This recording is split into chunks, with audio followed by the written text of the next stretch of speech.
ক্লাবের দিকে আসতেছিলাম তখন 3 স্তর বিশিষ্ট পুলিশ মুজিবুর রহমান মঞ্জু এখানে উল্লেখ করেছেন 3 স্তর বিশিষ্ট পুলিশ আমাদেরকে বাধা প্রদান করে। পুলিশের সঙ্গে আমি নিজে কথা বলেছি, আমি বলছি আপনারা রাস্তা করে দেন। পুলিশ আমাকে আশ্বস্ত করে যে আপনারা এই সাইড দিয়ে যাবেন, আমরা এই সাইড দিয়ে চলে যাব।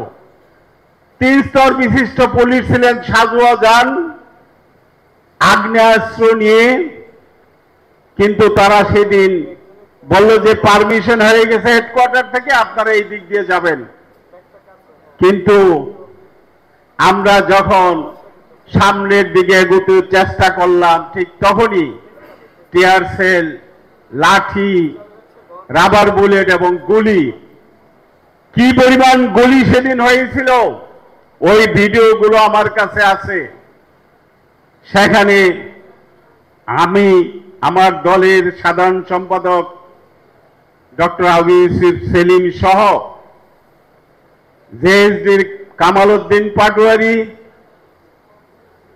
আমার সঙ্গে আহত হয়েছিলেন রাষ্ট্র সংস্কার আন্দোলনের প্রধান সমন্বয়ক অ্যাডভোকেট হাসনাত কায়ুম। একসঙ্গে আমরা হসপিটালে একই রুমে ছিলাম, জায়গা ছিল না। এবং জুনায়েদ সাকি হসপিটালে যাওয়ার সময় ওই আওয়ামী ফ্যাসিস্টদের দ্বারা অপহৃত হয়েছিলেন। সাইফুল ভাই বুলেটে আঘাতে উনিও শয্যাশায়ী হয়েছিলেন, আহত হয়েছিলেন। এই সেই দিনের অবস্থা। আমাদের বাবুল বিশ্বাস সহ নারী নেত্রী সোনিয়া এবং শাহানা সহ আমাদের অসংখ্য কর্মী সেদিন আহত হয়েছিলেন। জেএসডির যুগ্ম সাধারণ সম্পাদক কামাল উদ্দিন পাটোয়ারি, এই 5টি আঙ্গুল তার ঝুলে গিয়েছিল। লাঠির আঘাত, গুলির আঘাতে তার হাতটা ঝলসে গিয়েছিল। আমি যখন তার বাড়িতে হসপিটাল থেকে বেরিয়ে সর্বপ্রথম তাকে দেখতে গিয়েছিলাম তার বাড়িতে পশ্চিম ধানমন্ডি, তার হাতের অবস্থা দেখে আমি সত্যি সেদিন বিস্মিত হয়েছিলাম। বন্ধুগণ, এই দিনটিকে স্মরণ করার জন্য আজকে আমরা এখানে এই আয়োজন করেছি। আমি আপনাদের সামনে শুধু এই কথাগুলোই বলবো। এত 3 ঘন্টা গাড়িতে বসে থেকে বিএনপি মহাসচিব এখানে উপস্থিত হয়েছেন। আমরা গণতন্ত্র মঞ্চের পক্ষ থেকে, ভাসানী জনশক্তি পার্টির পক্ষ থেকে তাকে কৃতজ্ঞতা জানাই, ধন্যবাদ জানাই। উনি এত কষ্ট করে আমাদের এই মিটিংয়ে উপস্থিত হয়েছেন।